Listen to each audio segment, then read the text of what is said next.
Hello everyone, this is part 42 of What If Naruto Was the Devil Ninja, and I hope you guys enjoy this video and to like, to subscribe, to share, and check out the playlist, to see more comment down below. Now let's start the intro. They call me a god. They call me a god. They call me a god. Join my membership, the perks are great. It's in the description. Be sure to like and subscribe, it gives me more motivation. Enjoy. Rias fired off multiple bullet-shaped projectiles. The reddish-black powers of destruction didn't hit their target, Euclid, as he had already teleported away. They continued on before eventually running out of energy. She clicked her tongue. This battle had been going on for around 15 minutes now, and while neither she nor Metatron were injured, Euclid was doing an excellent job of avoiding their attacks with his advanced teleportation skill. Neither of them knew how to deal with this ability. Rias didn't even know teleportation magic could be used like this. As Euclid appeared several dozen meters from his previous location, he suddenly found himself teleporting again when 6 Metatrons appeared around him. Rias had seen Naruto use shadow clones enough times to recognize this ninjutsu. The Metatrons attacked all at once and rammed into each other instead of their target when Euclid teleported again, or so it seemed as first. The Metatrons were just plain clones. They passed right through each other and dispersed. The real Metatron threw a light spear at Euclid as he reappeared. It was moving too fast for Euclid to dodge, so he raised his hands and created a barrier instead. There was a loud screech as the light spear struck the barrier and penetrated it. Cracks formed outward before the barrier shattered. However, the light spear had lost much of its power. It dispersed before it could hit its target. Take this. While Metatron's attack missed, Rias attacked Euclid from behind while he was still busy keeping the barrier erect. She s her hand down. A blade-like projectile of blackish-red energy flew from her hand. It would have been enough to see through even a high-class devil's defenses, but Euclid seemed to have other plans. I'd rather not. He removed an item from his pocket and crushed it. At that moment, a highly reflective mirror appeared behind Euclid. It took the attack Rias had sent, then reflected it back at her, forcing Rias to move quickly to avoid being reduced to cinders by her own attack. She narrowed her eyes as the object she recognized crumbled and vanished. That was Mirror Alice, she said. It's a sacred gear that Tsubaki Shinra has possession of. It has the ability to reflect attacks and deal double the damage on the original attacker. How are you able to use it? Where did you get that sacred gear? Sadly, what I have is just a cheap imitation, Euclid stated. I am something of an inventor, you see. Like Azazel, I can create sacred gears with a limited degree of success. Sadly, most of my inventions are a one-time use only. In order to create a true sacred gear, I would need to be in possession of the original sacred gear user. This particular one was something I made after watching that Tsubaki girl fight during the rating games held between the three factions alliance. Rias instantly felt wary of this man. The ability to create sacred gears was not unheard of as Azazel himself could do it, but she had assumed their faculty advisor was the only one who could. Now she had learned that there was another person with this ability. That put her on guard. While Rias and Metatron were forced into something of a standoff with Euclid, the others were fighting against Grendel. You call that a punch? I didn't feel a thing. Grendel laughed in Isai's face as the boy s into him hard. Isai had taken on the incredibly durable and strong Welsh dragonic rook form, which bulked up his defense and physical strength. His attacks were powerful enough that he could break through even Cyrog's defenses, but against this creature, it seemed like his attacks weren't doing anything.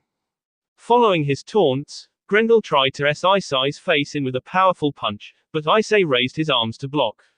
The attack was still so strong that Isai was sent flying. Even so, the boy's armor didn't break, which Rias took as a good sign. At that moment, Koneko had appeared behind Grendel while he was distracted by Isai. She s her glowing hands into his lower back. This time, a loud scream tore from Grendel's T as his skin cracked and blue bee leaked from his wound. It looked like she was using Toki and Sage mode to create a powerful attack not even Grendel's skin could withstand. Koneko didn't let up. She continued to attack Grendel, punching and kicking his back, until he whirled around and swung at her. His attack was intercepted when Koneko grabbed his arm and tossed him. Grendel went spinning out of control, though he quickly regained his bearings. However, Before he could really do anything, Kiba rushed forward with several dragon knights. These dragon knights were incredibly tall, wore armor with spikes and wing-like objects extending from their back. The dragons attacked Grendel in pairs of two, coming in from the left and right, unleashing powerful swings that see through the air. Grendel took the attacks head-on. However, unlike the last time Kiba attacked, this time several lines of B were drawn. That said, the wounds were shallow. They could barely even be called scratches.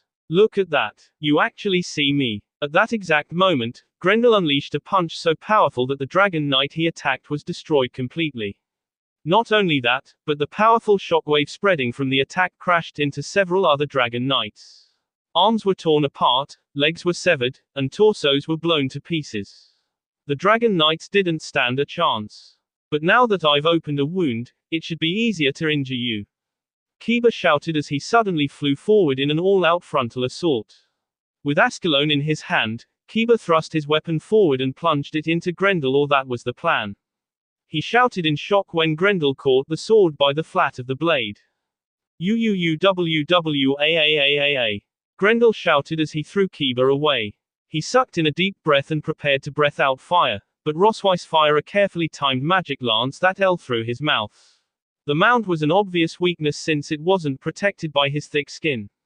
The lance penetrated his mouth, causing the dragon to scream and thrash as he reached out and pulled the weapon free. Ha ha ha ha. I'm normally the one who likes giving pain, but receiving it like this is good too. As Grendel began laughing like a madman, Rias turned her attention back to Euclid. Metatron had appeared before him, light sword in hand, and swung the weapon with incredibly powerful yet precise strokes. At a glance, it looked like they were engaged in a martial arts fight, but Euclid's hands were covered in magic circles. It looked like he was using magic to deflect Matrion's light sword. Rias quickly created a sword made with the powers of destruction and charged at Euclid. The sound of her blade destroying the air alerted him to the danger. He quickly disengaged from Metatron and teleported away seconds before she was able to land her attack, so instead of see him in two, all she see was air. How is he doing that? Asked a frustrated Rias. Even now, she couldn't understand the logic behind his teleporting ability. Teleportation was supposed to take time, but he was jumping around instantly like it wasn't a problem. I believe he is using some kind of invention to teleport, de Gozaru, Metatron said. Is there a sacred gear that allows for someone to do this? I think there are some sacred gears that can manipulate time and space, but they are pretty rare. The only ones I know of right now are Gravity Jail, which increases the gravity around someone, and Sacred Balor View. Rias trailed off as she studied Euclid more carefully. Nothing really seemed out of place on him, but now that she was looking closely, she noticed that the watch attached to his wrist wasn't really a watch. That thing on your wrist. It mimics the Forbidden Balor View's ability to manipulate time, doesn't it? You're pretty observant, Euclid said with a bitter smile. As expected of Syrex's little sister. You're right. This device I have was based on the Forbidden Balor View. I had the pleasure of meeting one of the previous holders of that sacred gear. I killed him and studied his corpse to create this mimic sacred gear. It's a lot better than many of my other mock-ups. It can't be used indefinitely, and I can only maintain a state of stop time for less than a tenth of a second, but so long as I don't use it too frequently, I can charge up energy and use it again later. Rias could feel frustration bubbling inside of her. If this person could stop time, even for a split second, then he could theoretically keep from being harmed indefinitely. Of course, she didn't believe he was invincible, or that his mock-up Forbidden Balor View could last indefinitely. It probably had a set amount of energy, and once that energy ran out, it would likely stop working. The problem was she didn't know how long that would last. How much energy had been used to charge it. However, now that she knew what to look for, Rias was able to see that his act was, in fact, not teleportation. First off, he didn't use a magic circle to teleport. With teleportation magic, you always had to create a magic circle, which was why teleporting took time and wasn't applicable in combat. She fired off several bullets with her powers of destruction and watched as he disappeared and reappeared to avoid them. Just before he disappeared, that watch of his would glow a bright red and the clock hands would spin. She assumed that was the activation sequence for this particular sacred gear copy. Rias didn't understand the principles behind this creation, but the longer she attacked, the more she realized that it did take time to activate. It was barely even a split second. However, if she could predict where he would move and fire off an attack before he activated his mock forbidden Balor view, then she could potentially hit him. You are quite the sly one, Rias Gremory, Euclid said as he dodged her and Metatron's attacks again. Do not think I don't know what you're doing. It is true that this sacred gear copy has a major weakness, but do you think I'm unaware of this? Or do you think maybe I don't have an alternate plan for someone who has figured out the weakness of this sacred gear? Even if you realize what I'm doing, it won't matter because I already understand how that creation of yours works, Rias stated. Is that so? Then let's see if you can really counter my greatest creation so far. She intended to show him exactly how she planned on dealing with his sacred gear. However, just as she was about to suggest to Metatron that they attack in tandem, Euclid looked at something far off in the distance and sighed. It looks like our time is up. He snapped his fingers, and suddenly Grendel, who was locked in a bitter struggle against Isay, disappeared within a magic circle. Isay had been putting so much force into his locked hands that he flew forward and nearly spiraled out of control. He regained his bearings and looked around, but Grendel was nowhere to be found. I'll see you later, Rias Gremory. And you, Rosweiss. Don't forget that you're always welcome among our ranks. Those were the last words Euclid said before he disappeared. Rias glared at the spot where he vanished, but her attention shifted to Azazel and Michael as they flew over to the group. The two of them glanced at the Gremory peerage. They were probably noting the damage that had been done to everyone. They were all scuffed up and injured to some degree. It seems you guys were in a fight as well, Azazel said with an observant hum. As well? Asked Rias. You two were also in a fight. Not us. Michael shook his head. Naruto was the one who got in a fight. We do not know what happened, but he was in pretty bad shape. Syrex is currently taking him back to your house. The news that Naruto had been in a fight and injured caused worry to immediately ail her heart like a steak made of ice. She wasn't the only one who looked worried. Koneko, Rosweiss, and Irina also showed signs of wishing to rush off. In fact, Koneko was already in the process of leaving. We won't ask you what happened here yet, Azazel said. Let's get back to your house. We can discuss this matter once everyone is present. Devil Ninja. Naruto woke up feeling sluggish. He groaned and tried to fall back asleep, but there were several somethings compressing his chi and constricting his movements. He discovered this when he tried to roll over after the light shining in his eyes woke him up. Reluctantly opening his eyes, Naruto realized he was lying on his bed. He let that knowledge settle in his mind.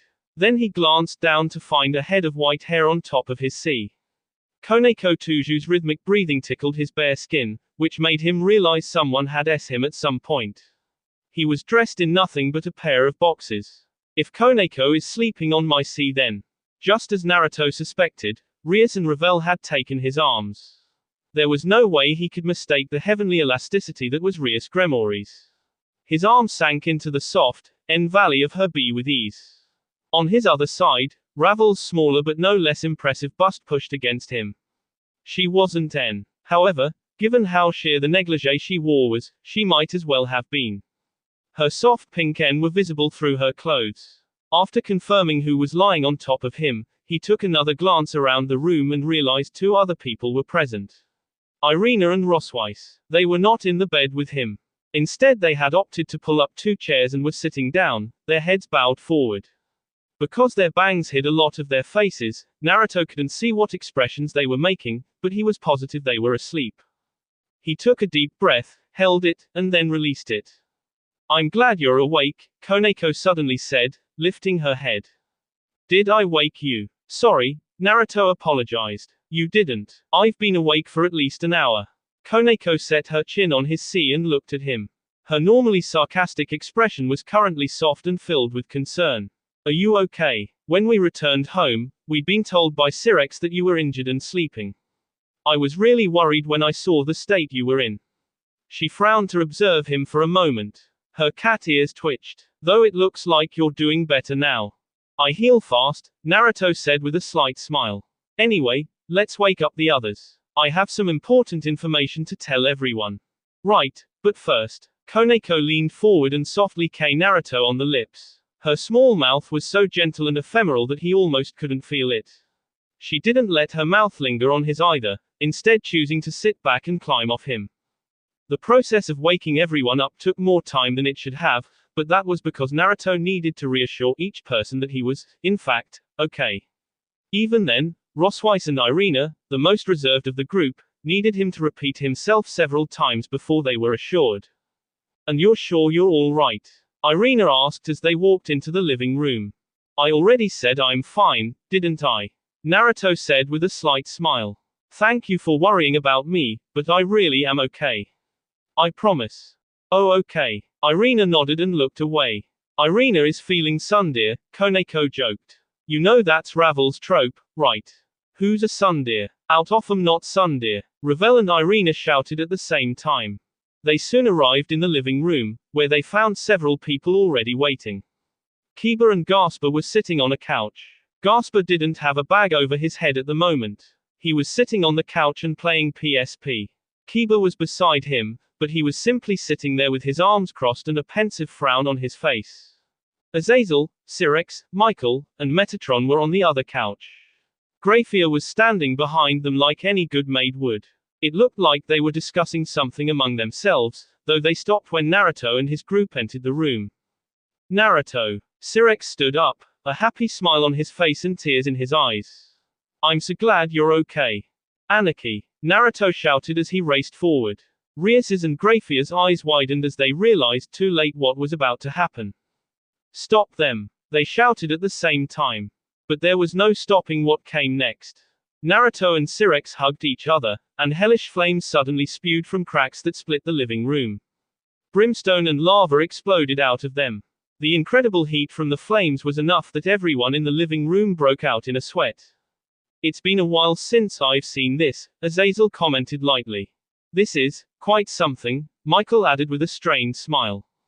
What is this?" Rosweiss shouted in shock, her body shuddering from head to toe as the bead drained from her face. She looked like she'd just seen the most gruesome scene ever. "Oh, this is your first time seeing this, isn't it?" Rias turned to her and bowed. "I am so sorry you had to see this. I'm not exactly sure what this is, but it happens whenever Naruto and Oni-sama are like this. Please pay it no mind." "Did you just call Syrinx-sama, Oni-sama?" asked a curious Ravel.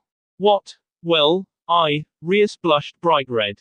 "This jutsu is powerful indeed," Koneko said with a sage-like nod. "Is that what this is?" Irina muttered with a conflicted look. Fortunately for everyone involved, Naruto and Syrinx stopped hugging, thus restoring the fabrics of reality to their natural state. However, even after the lava, brimstone, and hellish flames disappeared, the two continued to act emotional. Syrinx, tears in his eyes, placed his hands on Naruto's shoulders. "You don't know how glad I am to see that you're okay. Thank you for worrying about me. Of course. You're my little brother, after all." "Anarchy. Oh Toto. Okay, that's enough. OWWWW. Rias grabbed Naruto by the ear and pulled him away from Syrinx. Meanwhile, Syrinx's ear had been yanked on by Grayfear. "Please stop acting so disgusting, Lord Lucifer. It's not befitting one of your position." With the two women putting their foots down, Naruto and Syrinx had no choice but to give up this happy reunion between future sibling-in-laws. While this was happening, the other members of the household wandered into the living room. Issei, Asia, Zenevia, Rainier, and Akino appeared by the entrance. Perhaps it was the way Rias and Grayfear were pulling on their respective spouses, or future spouses, ear, or maybe it was the tense atmosphere, but all of them seemed to have realized they just missed something they'd rather not see. Ara, it's so lively in here," Akino said as she wandered further into the kitchen. "It looks like everyone is here. Shall I prepare some tea?" "I'll help you," Grayfear said as she let go of her husband's ear. "Thank you. I'll help too," Ravel said as she followed Akino and Grayfear into the kitchen. "Well, shall we get down to business?" asked Syrinx. "Yes, I think that would be a good idea," Rias said. Everyone soon found a place to sit. Naruto sat between Rias and Rosweiss. Koneko had taken his lap. Meanwhile, Irina sat on Rosweiss's left. She kept stealing glances at him, but he pretended to not see them since there wasn't much he could do to reassure her right now. The others also found a place to sit. Before I tell you all what I have to say, I want to know about Fei-chan. Naruto looked at Rosweiss. How is she? Le Fei Pendragon is fine, Rosweiss said, looking at Asia. Huh. Oh, yes, Le Fei will be just fine. Asia nodded several times. I healed her as best I could, and Rosweiss had already healed most of her wounds. All she needs now is a little rest. Naruto sighed in relief as he sank back into the couch. His greatest fear at the moment had been Le Fei's health. Now that he knew she was okay, the emotions constricting his heart eased a little. And what about Canoe and Office? He asked his next question. Where are they? No one spoke for a moment, as if they too had just now realized the pair were gone. They glanced around. However, no matter how they looked, none of them could find any trace of the two girls anywhere. I couldn't find them, Koneko said. I searched for a while, but then I saw fireworks in the sky and found Rosweiss fighting against a giant monster. That was Grendel, Rosweiss informed Koneko. He's a dragon, one of the evil dragons, and his skin is said to be the most durable among all his kind. Euclid summoned him. She bit her lip. I had heard that Grendel had originally been sealed, but it looks like Euclid or someone working for him managed to revive him. That doesn't surprise me, Naruto said. According to Team Varley, the Chaos Brigade has managed to revive most of the evil dragons. Perhaps we should exchange information. Michael suggested. I am curious to know what happened today, as I did not arrive until later. That's a good idea, Azazel said. Naruto, why don't you start? Agreeing to Azazel's demand with a nod, Naruto began informing him about his confrontation with his dark half, Yami, telling him about everything he had learned. Even as their faces paled, he did not relent. He told them everything he could, including how Yami was his dark half and the true leader of the Chaos Brigade. Everyone looked completely shell-shocked by the time he was done. That is, rather unbelievable, Michael said at last, rubbing his temple. Tell me about it. Azazel pinched the bridge of his nose. So now we have a dark version of Naruto, who has most of your power, running amok and leading the Chaos Brigade. Is that what you're telling me? That's just ridiculous. Ridiculous or not, all of us saw Naruto's lookalike, Sirex said. He didn't look like he was doing much better than anyone else. Sometime during Naruto's tale, Akeno, Grayfear, and Ravel returned with tea, which they poured into cups and set before everyone else. The steaming hot liquid warmed Naruto's insides as he sipped at it. The others might have been shocked by his information, but none of them could understand how it felt to fight and lose against himself. He was honestly shaken. Naruto wasn't the only person who spoke. Rosweiss also told him about her encounter with Euclid, specifically what he said to her before the others had arrived. Naruto didn't really understand what it was about. However, judging from the pale faces of Azazel, Michael, and Sirex at the mention of Trihexia, her information was no less shocking than his own. It seems clear to me that the Chaos Brigade ultimately has two goals, Sirex said after he finished listening to everything. The first is Yami's personal goal to absorb the remainder of Naruto's chakra. The second has something to do with Trihexia. Given how Euclid wanted you because of your knowledge on Trihexia, I can only conclude they want to revive that monster for some reason. Excuse me, but what is Trihexia? Asked Naruto. Trihexia is a legendary beast known as the Emperor of Apocalypse, Michael answered. At its full power, it is stated to be on par with Office and Great Red. Not much is known about it other than the fact that it only seems to have one goal in life, and that is the complete eradication of this entire world. It wants to destroy everything. Thousands of years ago, Father, God confirmed the existence of Trihexia, which had been given the name 666, Azazel said. When he recognized the threat that Trihexia posed, he placed 1,000 forbidden seals on it, sealing it at a place known as the end of the world. Actually, it was only because God sealed Trihexia away that he lost his life during the war. The sealing process took up most of his power, and when the two heavenly dragons rampaged across the battlefield, the weakened god was S in the back and K, though no one knows who did it. Naruto had no idea such a powerful creature existed beside Office and Great Red. From the way they were staring at the three alliance leaders, neither did anyone else except for Rosweiss. He wondered how she knew so much but didn't ask.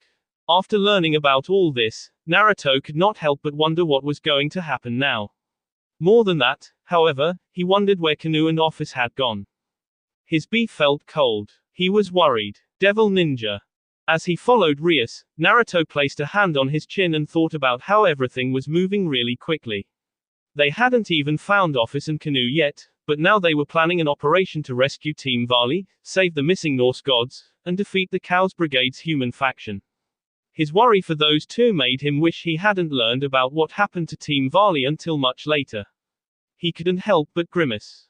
I really hope we find those two soon. Devil Ninja. Office gnashed her teeth together as she sat in a jail cell that contained a stone bed, 4 grey walls, and a door. She wasn't bound. It wouldn't have mattered if she was anyway because she could just break whatever restraints people placed on her. Even that device the Dark One who looked like Naruto had made wasn't enough to hold her against her will. That said, she was still chained to this place. As if somehow sensing her negative emotions, the door to her cell opened and in walked Rizvim Lucifer. She glared hatefully at the man.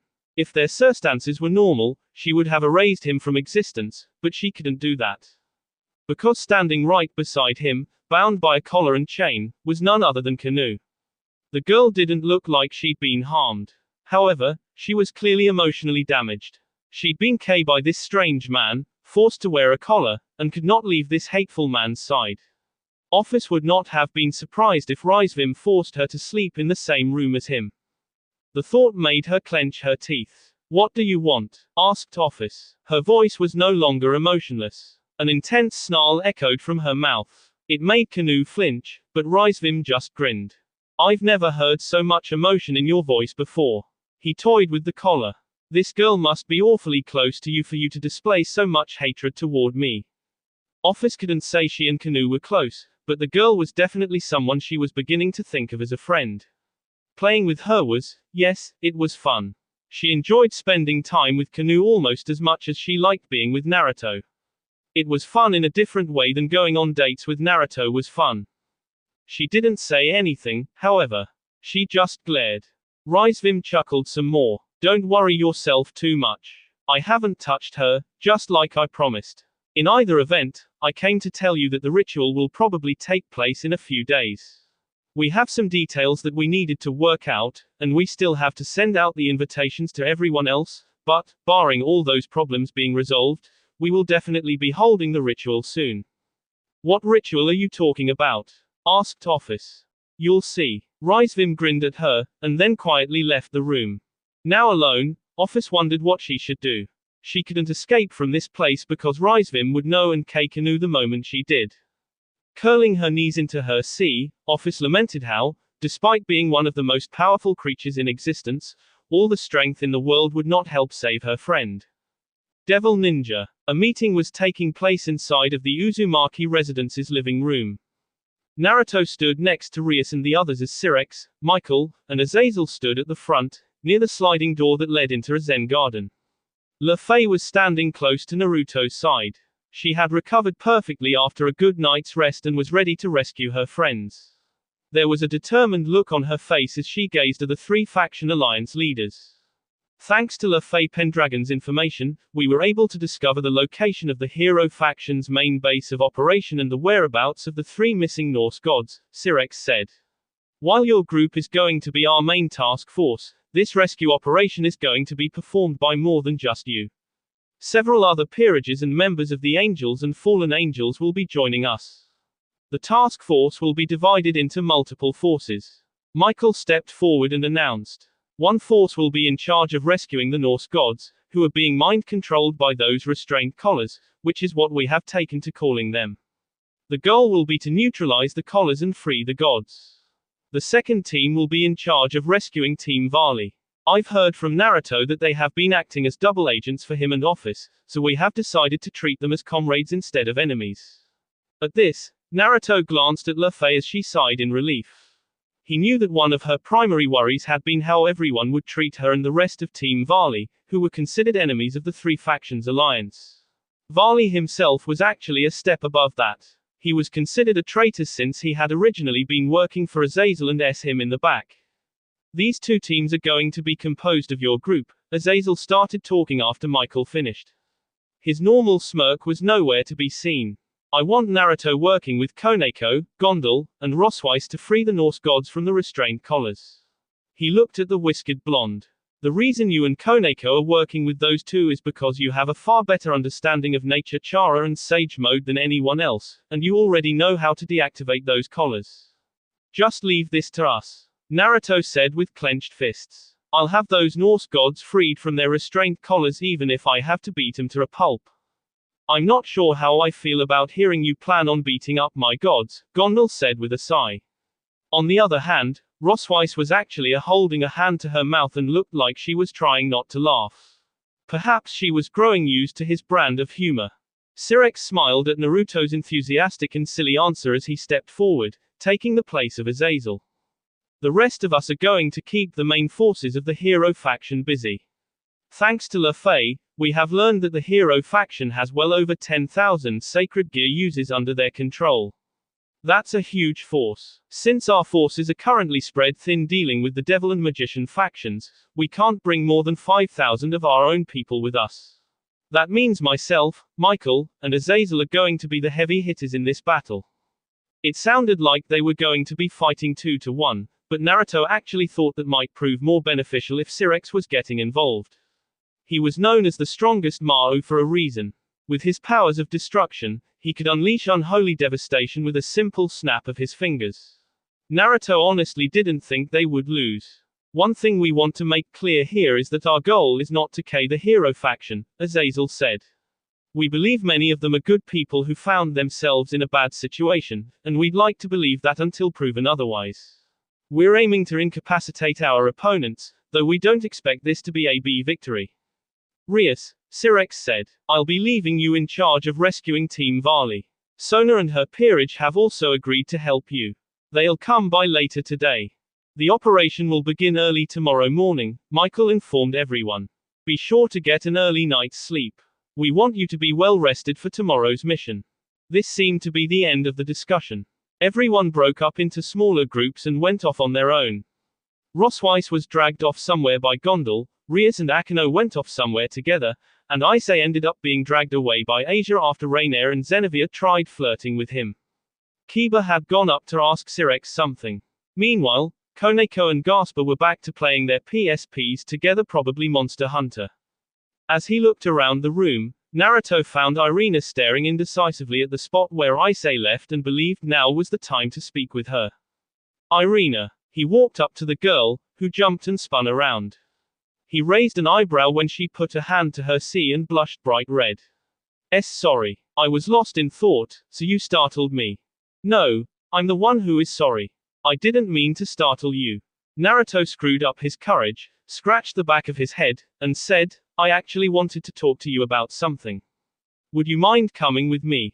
Huh. Oh, sure. Irina agreed, though she seemed a tad tentative. He wondered if she knew what he was going to talk about, but decided there was no way innocent Irina could ever figure this out.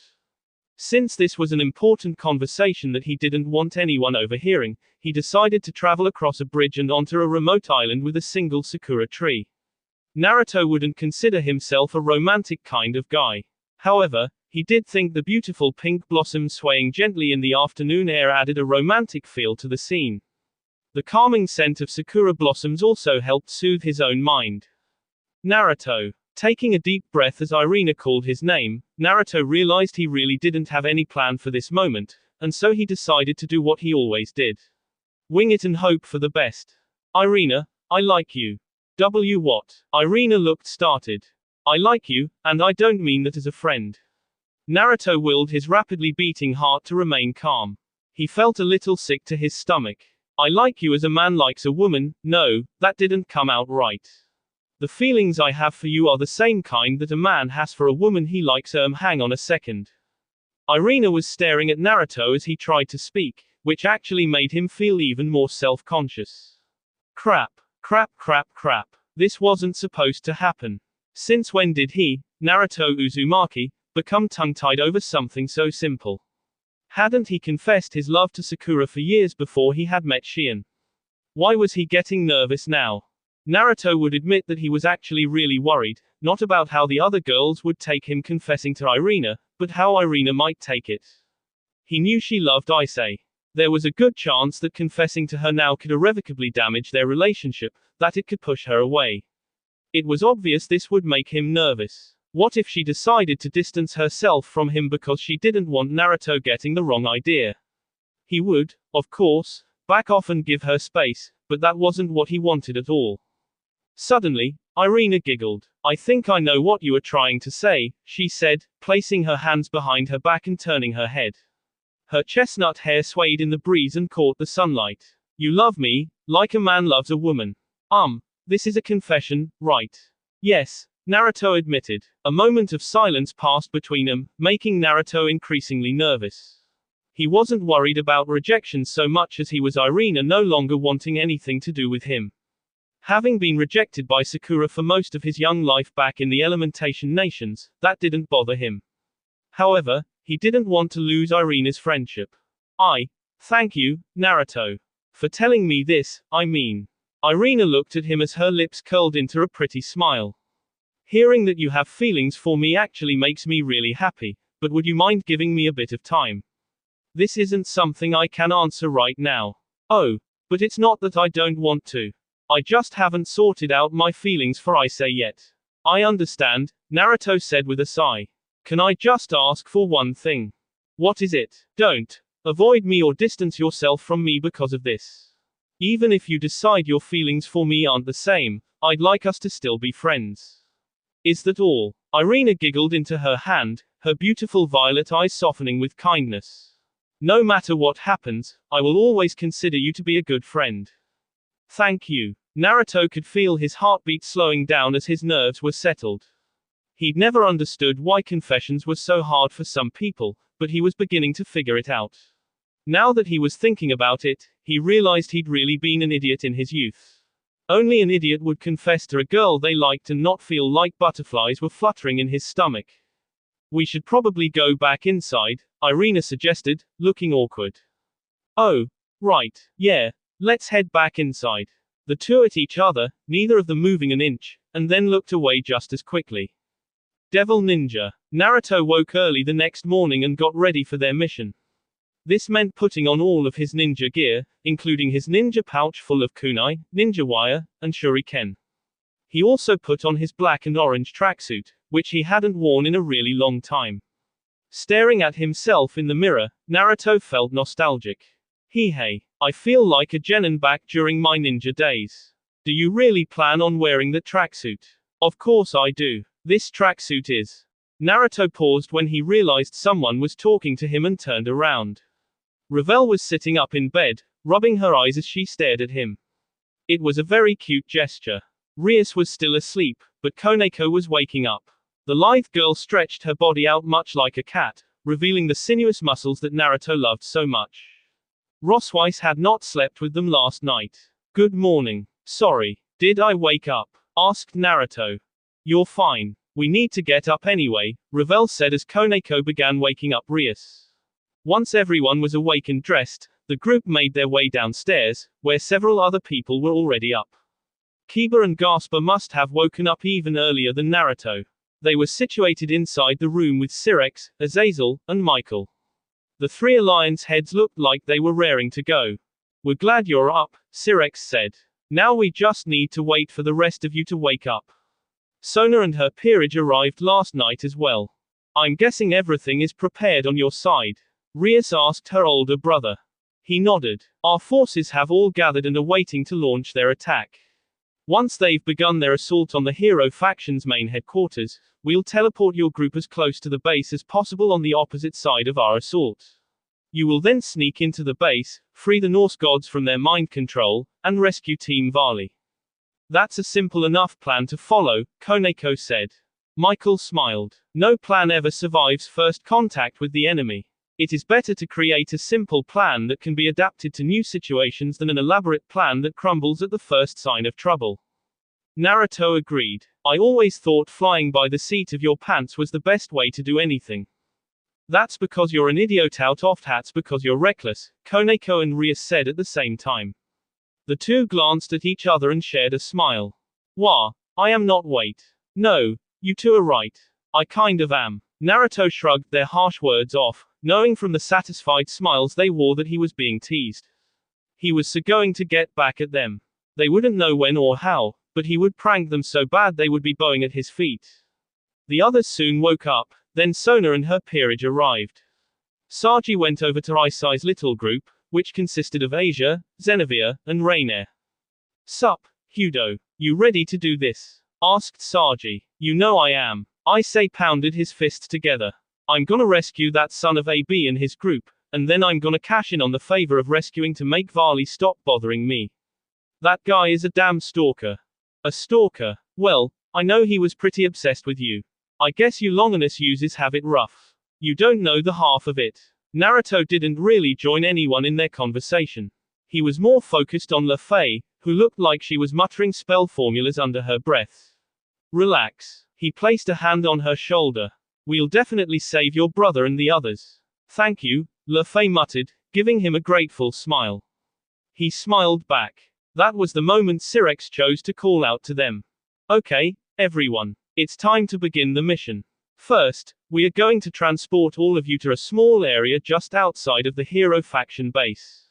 Make your way inside and accomplish your objectives." Sirex paused to look at each person present, as if trying to see whether or not they were prepared. "Are all of you ready?" Everyone gave him a chorus of agreement, though Koneko and Rainier ended up making snarky comments instead. However, that was good enough for the three faction alliance leaders, who created a massive transportation circle and direct everyone to stand on it. Naruto stood beside Koneko, Rosweiss, and Gondal. The four of them were given the mission of rescuing the Norse gods. It was only them because the mission itself would likely not have them battling against more hero faction members. Rias and the others would be going against the big hitters in the hero faction, which made the job much more dangerous. "Good luck, everyone," Michael said to them before he, Sirex, and Azazel disappeared, or rather, when Naruto and the others disappeared. It felt like barely a second had passed before Naruto and the others found themselves standing in a large forest, which spread out for kilometers to either side. The thick scent of trees and plant life filled with air. Hoots, hollers, and the chirping of crickets echoed to them. Naruto couldn't even begin to figure out where this was. "Where are we?" asked Rias. Sona pushed her glasses up her nose and frowned. "This looks like Aokigahara Forest. I recognize it from the times we would visit during a school trip." "I think I've heard of this too," Naruto said suddenly. "Isn't this place also known as S Forest?" "It is," Rias confirmed with a nod. "It's actually become internationally known as the S Forest because it's one of the world's most prevalent S sites. I think we're a bit too far in, but if you go onto some of the trails, you'll see signs urging S visitors to think of their families and contact a S Prevention Association." Naruto had actually never been to Aokigahara Forest before, but he knew about it from one of his classes. Speaking personally, he didn't think anyone looking to commit S would let themselves be stopped by a sign. If they had already decided to go through with it, then a dinky sign telling them to stop would do absolutely no good. What this country needed to curtail the rate of S, especially among the younger generation, was to make the generation stop feeling so stressed out over things like grades and work. He was pretty sure the reason people committed S was because of all the pressure families and peers placed on each other. "Well, we're not going to get anything from just hanging around here," Kiba said. "We should get moving." "I agree," said Tsubaki. "I'm glad you and I are getting to work together," Kiba said. Tsubaki blushed. Me too." Naruto coughed into his hand to withhold his laugh at how Kiba could make Tsubaki blush with a simple smile. Koneko didn't even do that much. At least the two people they were laughing at hadn't heard them, though Rosweiss did give them a disapproving frown. "Does anyone know which way we are supposed to go?" asked Gondal. Rias was getting ready to answer when, quite suddenly, a massive explosion rocked the entire forest. Naruto turned his head in the direction it came from. Rising above one of the mountains was a plume of fire and smoke. At that exact instant, several more massive explosions went up, and more fire rose into the sky. "Maybe it is just me, but I think we should go that way," Naruto said. Gondal snorted. Everyone agreed, and the group began making their way through the forest toward the source of the explosions. They needed to climb the mountain, but they eventually discovered where the explosions had come from. A massive battle was taking place about 2 kilometers from a mansion surrounded by a large barrier. Angels, devils, and fallen angels were engaged in a fierce confrontation against humans wielding sacred gears and magicians like Luffy. Even from this distance, Naruto could see magic circles appear and fire off elemental attacks of varying nature. They were met by attacks from sacred gear users, who wielded everything from swords and spears to whips and shields. Is that it? Rias asked Luffy. Yes, this is the hero faction's base, Luffy confirmed. Then we should get going, Rias said. They closed in on the base, until they had reached the barrier surrounding it. Rias frowned for a moment. Picking up a stick, she tossed it at the barrier, watching with a grimace as the stick disintegrated. What an unpleasant barrier, she muttered before turning to Luffy. Do you know how to break through this? Luffy shook her head. No, this barrier wasn't active when I escaped. If it had been active, I wouldn't have been able to get out. This defensive barrier was made from the combined power of several thousand magicians. It works a lot like a layered barrier in which one barrier overlaps with another, except this is that over 1,000 times. So what you're saying is that it's incredibly strong, Rias murmured. Yes. Everyone grew silent. Naruto stared at the barrier with a frown, wondering why they had decided to raise a barrier and not used something like Dimension Lost to transport their base into an artificially created space. That would have offered more protection. Then again, Naruto was sure that Georg, the user of that particular Longinus, had a severe limitation. The sacred gear only worked so long as the user could provide power. There was no way it could be maintained indefinitely. Naruto walked up until he was standing just in front of the barrier. He couldn't feel anything at all, no heat or energy waves, which meant this was an incredibly self-contained barrier that had been perfectly erected. The casters must have been very skilled. Do you think you can break this, Naruto? Asked Kiba. Naruto shook his head. If I used my reverse summoning technique to switch places with Kurama, he could break this easily, but the jutsu has a time limit. I don't want to risk using it now and not being able to use it later. I guess there's no choice. Rias sighed. I'll break it. You can do that? Asked a shocked Luffy. Well, I haven't tried it yet, so I don't know. I guess we'll find out and see. Rias glanced at everyone present. I want all of you to get back. Except you, Eyes. I want you to use boost, then transfer all of the magic power to me. Right, you can count on me, Buku. Issei stepped forward while everyone else backed off. He began boosting his sacred gear once every 10 seconds, over and over and over, for what felt like an hour but was probably only 5 minutes. However, he had boosted himself at least 30 times. Boosted gear. Transfer. Issei transferred all the power to Rias, who suddenly exploded with an intense aura. The area around her began to warp and bend. It was like her powers of destruction were eating away at the fabrics of reality. Taking a deep breath, Rias suddenly sucked all of that power into her body, grimacing as she held out her hand and projected that power to create a sword. It was a dark sword, reddish-black in color. Even from a distance, it was easy to see how it see through the air, leaving distortions in its wake. Rias took this sword and swung it at the barrier. Luffy gasped in shock as she see straight through it with ease. But she didn't stop there. Rias continued to see into the barrier, until she had carved out an entrance that all of them could fit through. Hurry up, everyone, Rias said as she walked through. This barrier really is strong. I can see through it, but it's only temporary. It will reform soon. At her urging, everyone walked through the barrier, which did indeed reform once the last person Gasper had walked through. Let's split up and search the base, Rias suggested. Naruto, you take Koneko, Rosweiss, and Gundel. The rest of us will find Team Varley. You got it. Just leave the Norse gods to us, Naruto said, thumping his C. Devil Ninja. Rias Gremory and her group split up from Naruto, Koneko, Rosweiss, and Gondel after entering the hero faction's base. Her group was being led by Luffy Pendragon. The P-blonde girl said she remembered the route she had taken to escape, so they were relying on her knowledge to get them through. The base was so empty it was creepy. It felt like there wasn't a single soul within the base at all. They had been traveling for what felt like 15 minutes now and still hadn't run into anyone. This place was made up of numerous twisting corridors, which were easy to get lost in. Rias had already lost track of where they were going. She honestly didn't know how Luffy knew exactly where to go, but she also wasn't a magician. Human magicians needed to have excellent memories because of all the magical formula they were required to memorize. Le Fay soon led them to a set of stairs that they traveled down. The sound of their footsteps echoing along the stairwell made her wince. It was so loud. This base has several basements, Le Fay explained to them as she continued trotting down stair after stair. It was built primarily underground because it's easier to hide that way. The basement levels are much bigger than the first floor. The one where they kept us is located at the bottom, which is the most secure location in the entire base. It's protected by a barrier, but I managed to decode it and escape with Varley's help. Can you break the barrier? Asked Sona. I should be able to, Le Fay said.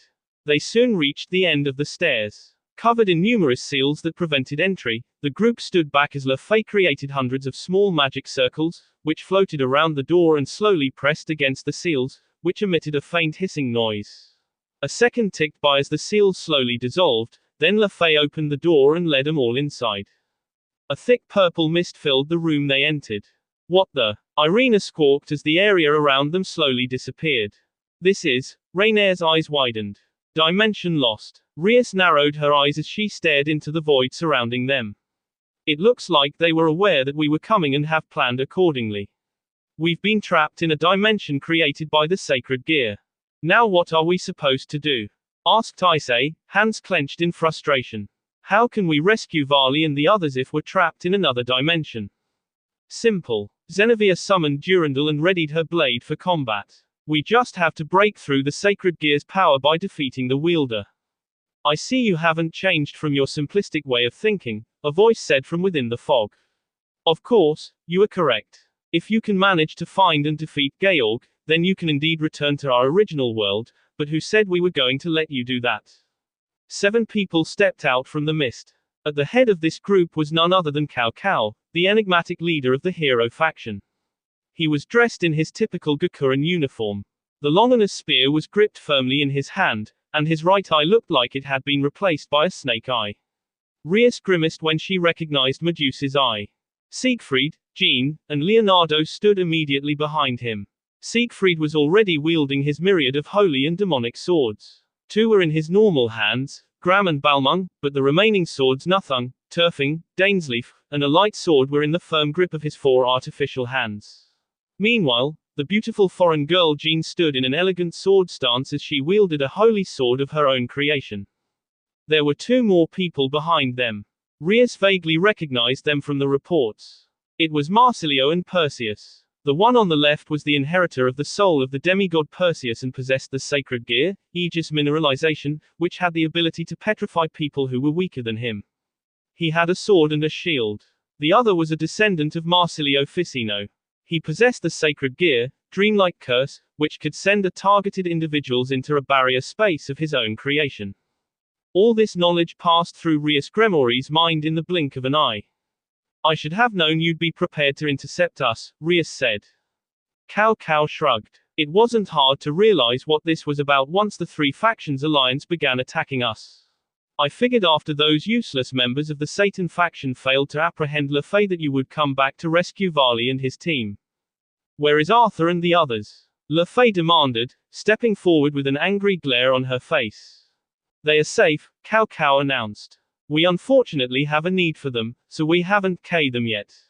Varley, in particular, is especially important to a plan that's currently in the works, though I can't say much on that.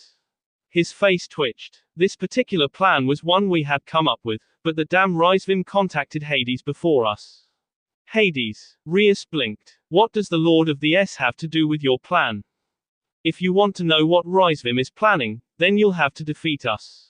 Cao Cao spun the Longinus around and pointed it at Rias. I hate the fact that I'm being used by a devil like him, but we don't have much of a choice anymore. I have to go along with him, at least for now. If that's how you want to do it. Rias took a deep breath and began issuing orders. Sona, can you and your peerage take on Marsilio and Perseus? You'll need to be careful. They might not be Longinus wielders, but their abilities are still extremely dangerous. Just leave them to us, Sona said, pushing her glasses up her nose. I already know of their abilities. I'm confident we can launch a coordinated attack and defeat them. Right. Rias nodded. Eyes. I'm leaving Cao Cao to you. You've got unfinished business with him, right? I do. Thanks, Buku. Issei stepped forward and activated his balance breaker. Now covered in the powerful red armor of his boosted gear, he pounded his fists together. I've been hoping for a rematch with this Dutchakano. I won't be satisfied with how our last fight ended. What a coincidence, Cao Cao said as he stepped forward.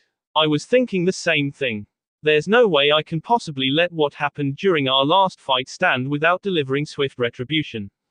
It looked like the two of them were both anticipating their rematch. Rias hoped Issei would be okay and not underestimate his opponent. Cao Cao wielded the Longinus, the original and most powerful sacred gear of them all. It was especially dangerous for a devil like Issei to get hit.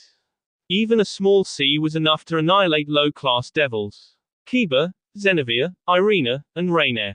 I would like you four to deal with Siegfried. Try and defeat him quickly, please. Just leave him to us, Kiba said. We'll beat him, Xenavia added. I'd rather not fight at all, Rainier said with a grimace. But I know I have to. You can count on me. This angel will defeat these evildoers in the name of our Lord Michael. Irina declared with her hands clasped before her. Amen. While Irina's words were a little odd, Rias didn't let them bother her and looked at the remaining members of her peerage, Akeno, Ravel, and Gasper. The two of them were staring at her expectantly. You three are going to be with me, she said. Our job will be to fight Jean and Leonardo. Akeno, you and Gasper will go after Jean, while I hold off Leonardo. My powers of destruction are uniquely suited to dealing with multiple enemies at once, so I will fight against Leonardo with Ravel. That said, the two of us probably won't be able to defeat him until you two defeat Jean, so make sure you hurry up and beat her quickly. You foo. Of course, Rias-sama. You may leave Jean-chan in our more than capable hands, Akeno said. I don't really like that lady because she seems scary, but I'll do my best, Gasper shouted with his hands clenched. That's all I can ask, Rias said. Now that everyone knew who they would be fighting, the members of Team Gemery and Team Citri split up and got ready to fight in their respective battles. Are you ready, Ravel? Asked Rias. Ravel took a deep breath. I am. Good. Then let's go. Ravel and Rias moved toward Leonardo. The young man with dark skin didn't move, but the shadows underneath his feet distorted and grew before many hideous creatures too numerous to count emerged from his feet. These creatures had two thick arms and stubby legs. They were bipedal, but they bore no similarities to a human.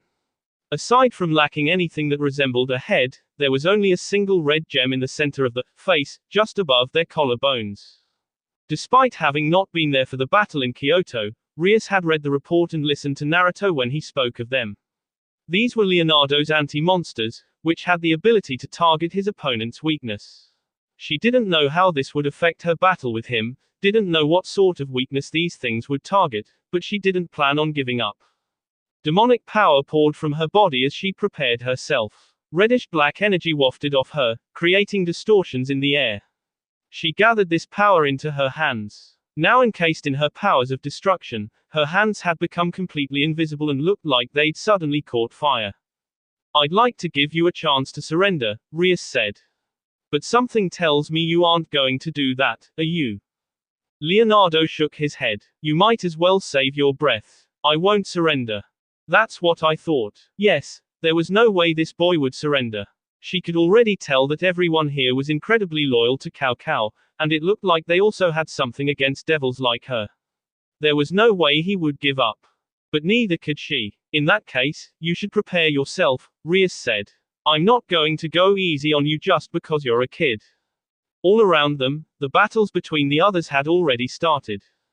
Issei and Cao Cao were clashing, Longinus against boosted gear. Kiba, Irina, and Xenavia were locked in a fierce sword fight against Siegfried, while Rainier was attacking through the cracks in their offense with light spears. Akeno and Gasper were fighting against Jean. Meanwhile, the fallen Angelative Devil hybrid was trading taunts with the beautiful blonde as they traded attack and counterattack. Even Sona and her team had begun their assault on the other two sacred gear users.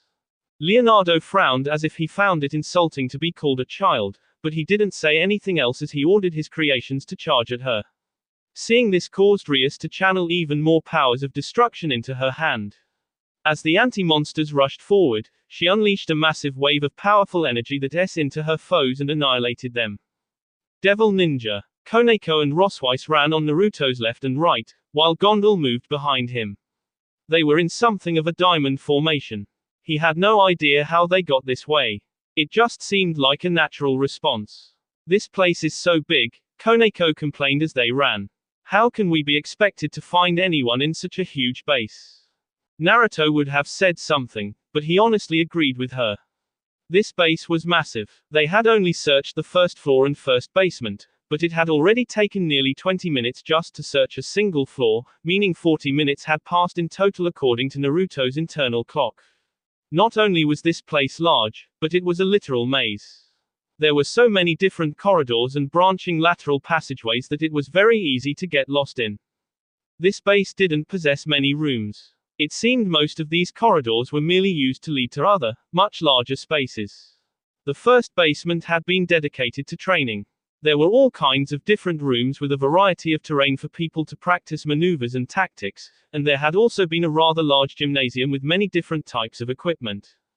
They were currently on the second floor, which looked like it was being used for food production. Most of this floor was dedicated to an indoor greenhouse. Sun lamps overhead meant to simulate real sunlight provided a bright illumination for the myriad of plants to grow. It looked like they had separated plants into fields. There was everything from rice paddies to wheat fields, and it looked like they even had a wine vineyard. No wonder we could never find them, Naruto muttered. Normally, whenever you're trying to learn about your enemy's location, you would first figure out where they shop or meet with their suppliers for important necessities like food. If you do that, you can track them or at least triangulate their location based on where they get their supplies, but you can't do that if all their supplies are homegrown like this. I bet the only time they ever go outside is when they are on missions. They do seem oddly self-sufficient, Gondal remarked. I wonder how they managed it.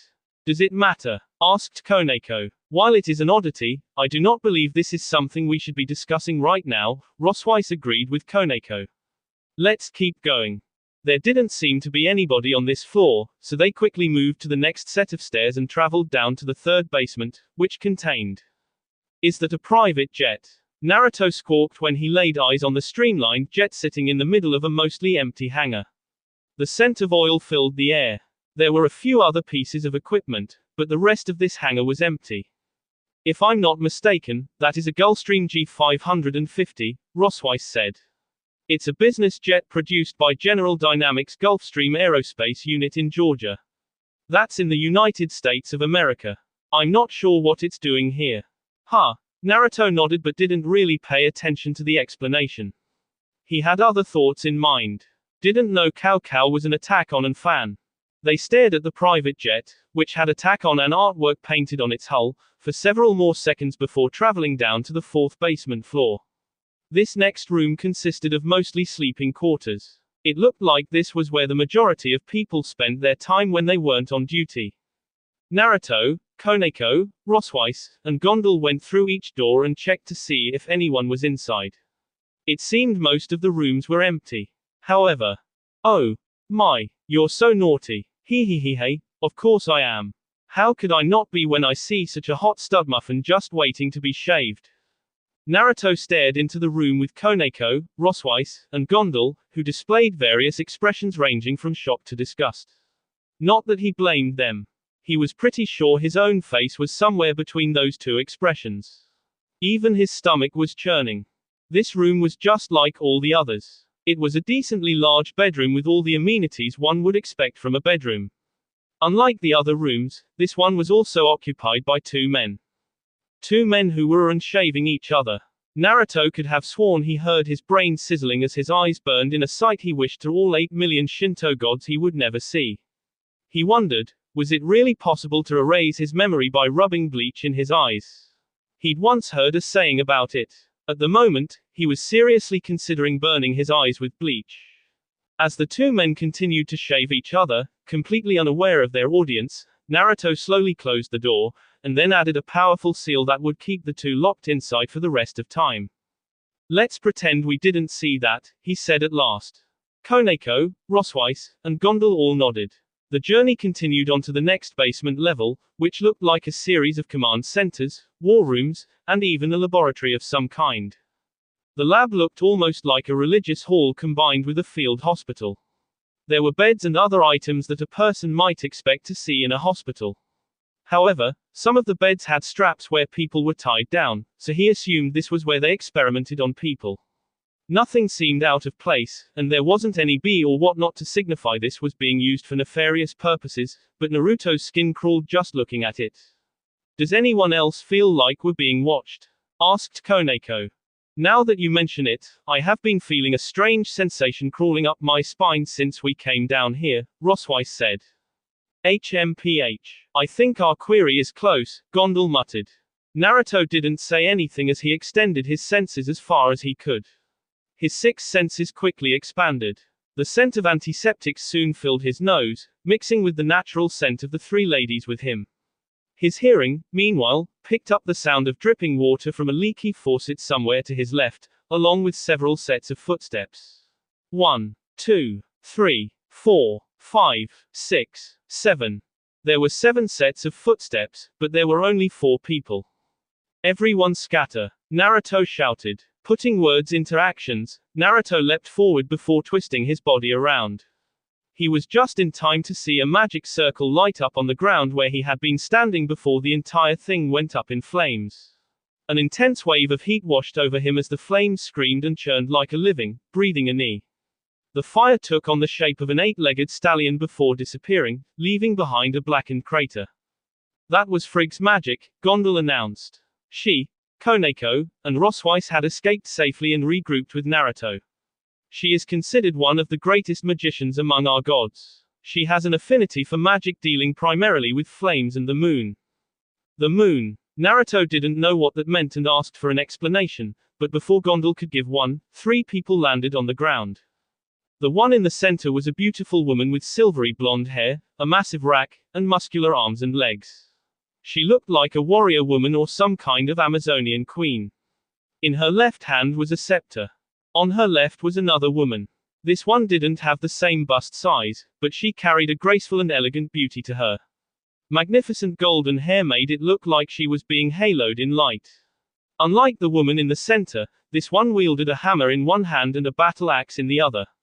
Her toga was fairly revealing. She also had a pretty muscular body. The final figure was a man who only had one hand, wore chainmail and AC, and carried a spear. His bright red hair made him look like his head was on fire. He had a full beard and brilliant green eyes that glowed with an otherworldly power. All 3 of these people had something in common, namely, that they were wearing black collars with seals around their N and possessed vacant eyes. It looks like they really are under the control of the hero faction, Gondal murmured before stepping forward. Lady Frigg, Lady Sif, Lord Tyr, what are you 3 doing here? Do you recognize me? The one in the center raised her scepter and pointed it at Gondal. A magic circle appeared before an 8-legged horse composed entirely of fire leapt from it and charged toward Gondal. Grandmother. Rosweiss stepped up and raised her hands, creating a large magic circle that overlapped the one Gondal created at the same time. A barrier appeared in front of them seconds before the horse entered it. The horse cried out as if anguished, and then exploded, scattering in every direction before dispersing. I guess that answers my question, Gondal said with a sigh. So these are the Norse gods who went missing? Naruto asked. Yes, and they're definitely under the control of those collars, Gondal announced. Well, Koneko swore. I know we were searching for these guys, but it still sucks balls that they ended up like this. I was kinda hoping they wouldn't be all mind controlled and stuff. Why is that? Asked Rosweiss. Because then I wouldn't feel bad for kicking their While Koneko informed Rosweiss of her personal opinions, Naruto glanced at the collars, which had the same seals as last time, but it looked like there was an additional seal on them as well. That's not good, he muttered. What's not good? Asked Gondal. Yami added a B seal, he said. When he realized no one would know what that was, he added, it's a sealing array that acts like a lock. The key to unlocking it is the B of the person who activated the seal. I doubt Yami activated the seal himself. He knows I could just use my own B if that's the case, so it's probably someone else like Rizevim Lucifer. So you are telling me that we can't undo this seal? Asked an aghast Gondal. No, we can. It is just going to take a lot more effort, Naruto admitted. We need to defeat them and hold them down so I can undo the seal with a counter seal. If we can beat them unconscious, that will work fine, but it's always harder to subdue someone than it is to K them. I'm all for beating people up, Koneko quipped. You are an awfully violent child, Gondal muttered, but Koneko just gave her the peace sign. The three Norse gods had been observing them while they spoke. It looked like they were wary of actually starting a battle now that they had revealed themselves.